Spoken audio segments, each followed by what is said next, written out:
রোজ রোজ আর মাছ মাংস খেতে ভালো লাগছে না, আজকে অন্যরকম কিছু করবে?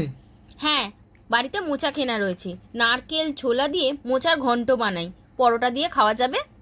ঠিক আছে, তাড়াতাড়ি তাহলে বানিয়ে ফেলো, খেয়ে নেবো। প্রথমেই মোচাটা ভাপিয়ে নেওয়ার জন্য জল গরম বসিয়ে দিয়েছিলাম, জলটা ফুটে গেছে। এবার এর মধ্যে নুন আর হলুদ দিয়ে দিয়েছি। এবার সমস্ত কেটে রাখা মোচাটা এই জলের মধ্যে দিয়ে দেব। আমি এর আগের ভিডিওতে মোচা কাটার সমস্ত পদ্ধতি দেখিয়ে দিয়েছিলাম, আপনারা চাইলে সেই ভিডিও চেক করে নিতে পারেন।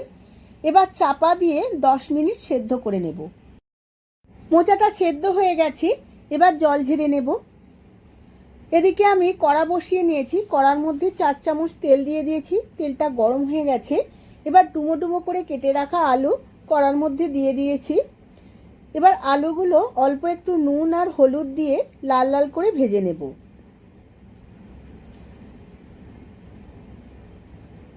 আলুগুলো লাল লাল করে ভাজা হয়ে গেছে, এবার তেল ঝেড়ে তুলে নেব।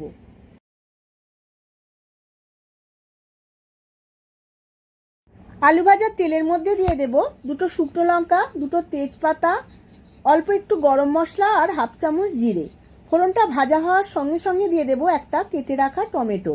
টমেটোটা খুব ভালো করে ভেজে নেব। এখন দিয়ে দেব হাফ চামচ হলুদ গুঁড়ো আর হাফ চামচ কাশ্মীরি লঙ্কার গুঁড়ো, যাতে কারির কালারটা খুব সুন্দর আসে। এইগুলো ভাজতে ভাজতে দিয়ে দেব 3 চামচ শুকনো লঙ্কা, আদা আর জিরে বাটা। সমস্ত উপকরণগুলো খুব ভালো করে কষিয়ে নেব যতক্ষণ না তেলটা ছাড়ে। মশলাটা কষাতে কষাতে দিয়ে দেব 1 চামচ চিনি। চিনিটাও খুব ভালো করে মিশিয়ে নেব। এরপর দিয়ে দেব বেটে রাখা নারকেল হাফ মালা। আপনারা চাইলে নারকেল না বেটে কুড়িয়েও দিতে পারেন। সমস্ত নারকেলের সাথে মশলাটা আবারও খুব ভালো করে কষিয়ে নেব। নারকেলটা কষানোর সঙ্গে সঙ্গে দিয়ে দেব সেদ্ধ করে রাখা ছোলা। ছোলাও আমি সমস্ত মশলার সাথে কষিয়ে নেব। এইভাবে আমি 10 থেকে 15 মিনিট খুব ভালো করে কষিয়ে নিয়েছি।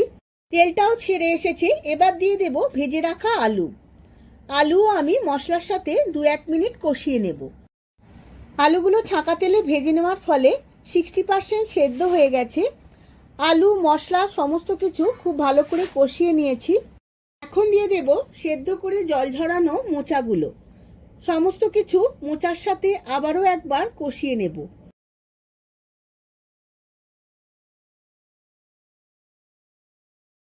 সমস্ত উপকরণগুলো খুব ভালো করে কষানো হয়ে গেছে। এবার দিয়ে দেব স্বাদ মতো নুন। নুনটা খুব ভালো করে মিশিয়ে নিয়ে দিয়ে দেব অল্প একটু জল। গ্যাসের ফ্লেমটা লোতে রেখে চাপা দিয়ে আমি 10 মিনিট সেদ্ধ হতে দেব বা রান্না হতে দেব।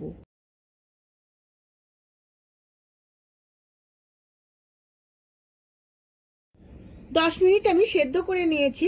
দেখুন বন্ধুরা, জলটাও শুকিয়ে গেছে, দারুণভাবে সেদ্ধ হয়েছে।